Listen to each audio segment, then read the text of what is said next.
They go green, yes they do. We're racing in F100 yet again here at Rye House, and drivers flying down to the first couple of corners. Paul Warner getting that inside line and looking to steal the lead away, but an up and under attempt from the driver in the middle there. That was Liam Hamling. He had a great run through the order yesterday. He's starting much higher up in this one from third on the grid. He's nearly perpendicular to the circuit under brakes there into hairpin number one. Did well to hold that one, and they're all getting a bit argy-bargy in the mid-pack. Some aggressive elbows out racing to start here in a spin in the mid-pack, I think. To Stadium Bend. It is Warren that leads from Hamling from Barnes as we follow the rest of the drivers around, and some gaps starting to form, but it's not over just yet. There's still opportunity for things to happen, still opportunity for getting that front end of the go-kart connected to the road and getting it to grip up. He's putting so much lock into the corners, and it still pushes onwards as he chokes the engine down in Stadium Bend. And again, you can see the thing just pushes and pushes, and it opens the door for the 64 on the inside, who can't quite get it completed. But James Verity is right there. He's going to get shoved out wide, but moving through, surely coming into the infield hairpin. Not quite, but the switchback will be, and this time he will get it done. The 64 is up into second place. No, runs a little bit deep.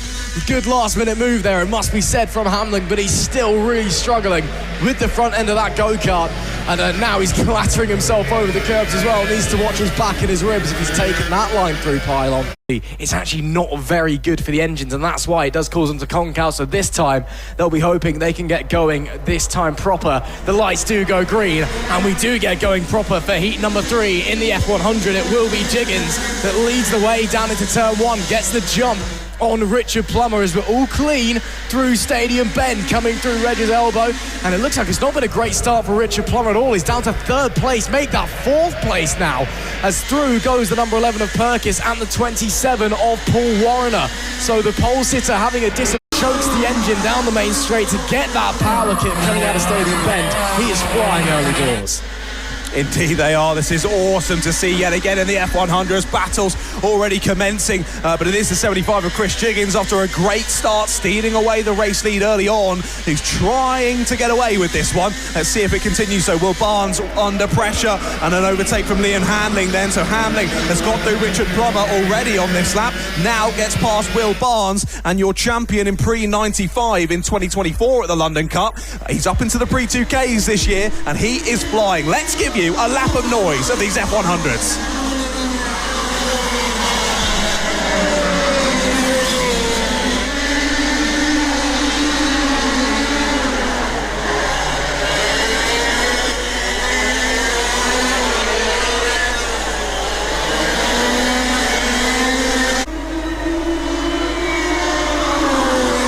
Honestly, nothing gets better than the screams of these retro karts, does it? And we're still being treated to some awesome racing. It was nip and tuck between Perkis and Hamling over the last couple of laps, but Hamling is finally able to get through into 2nd place.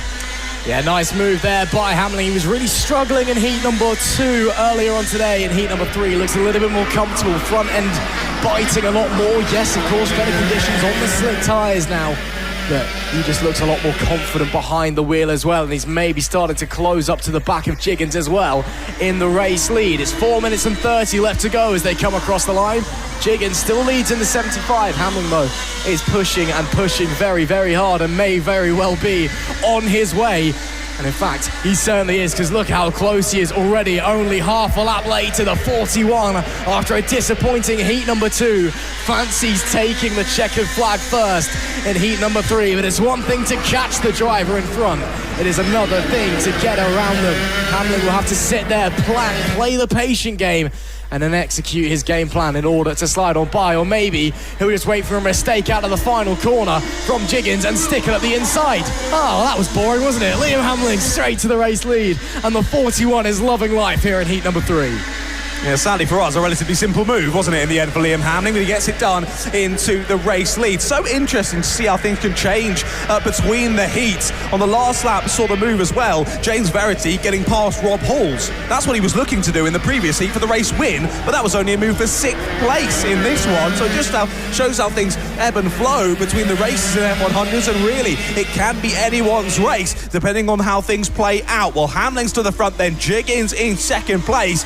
Perkis is Warrener. As there was your race leader, miles up the road from Jiggins, who is under a little bit of pressure from Warrener, but I don't think that the 27 is close enough to challenge for second. Into the final corner, though, it was struggles in Heat 2. It's victory in Heat 3 for Liam Hamling. The 41 is back on top. It looks like Chris Jiggins Warner. And we are green for the final time at the London Cup, and what a start that is for Paul Warrener. The 27 launched it away at the line there. Liam Hamling just looked like he didn't really go. Problems maybe there for the 11 of Robin Perkins. Looks like it was really slow coming out of Stadium Bend, but I think he'll get away with it. Hamling drops backwards again. He's been overtaken by Richard Plummer, the 107 up to second place overall. Plummer as well in a pre-95, so he leads in class as they make their way through pylon into Complex Novell for the first time. Kart still warming up, tyres not up to temp, engines not up to temp, they're not quite yet at full chat as through goes Hamling back up into second place. Not quite, yes, now it is. It looked for a moment like Plummer was going to hold it around the outside. Warrener though trying to bolt away at the front, but still a long way to go. 7 minutes and 10 seconds left.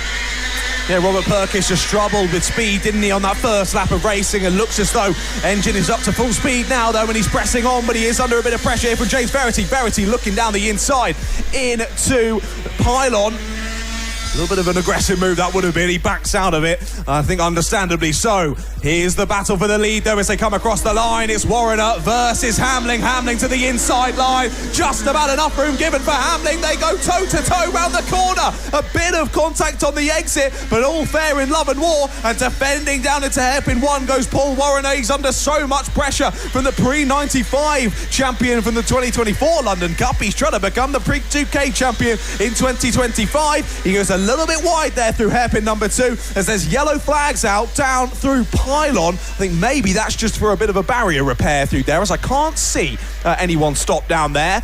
But I won't go too into detail with that, as I can't tell why. Yellow flags are still out anyway, so something to be sorted down there. They stay as they were, the top 2. But look at that cheeky move to the inside from Hamling. He's got it. Late move up the inside there through Stadium, and Liam Hamling gets back to the front of the order. What a beautiful move from him, as there's more shenanigans going on behind. Almost 2.5 minutes completed of this race, and Liam Hamling makes his way back to the front of the order after losing out on that race start. He finds himself back in the lead.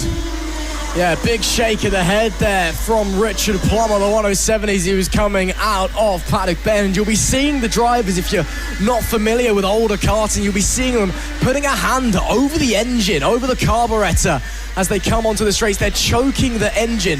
And what it does is it restricts the airflow through the carb, which puts more fuel in the engine, which prevents the engine seizing, because obviously it's a 2-stroke, so it's pumping oil in as well. Prevents the engine from seizing, it cools the engine down, it gives you more fuel, so you get a better power punch out of the corner. There's so many benefits to it. That's why they're doing it. Mainly, of course, to stop the engine seizing, but it is just there. It just gives them that little extra, and it means you're turning in 100 sometimes as well. But that's why they're taking the hand off the wheel. Issue! Hamling goes slow. What's happened here? He's dropped down to second. Through goes Paul Warrener, and he seems to be going straight back again. It's almost like it slipped or missed a gear or something, but it's a direct drive go-kart, so I'm really confused.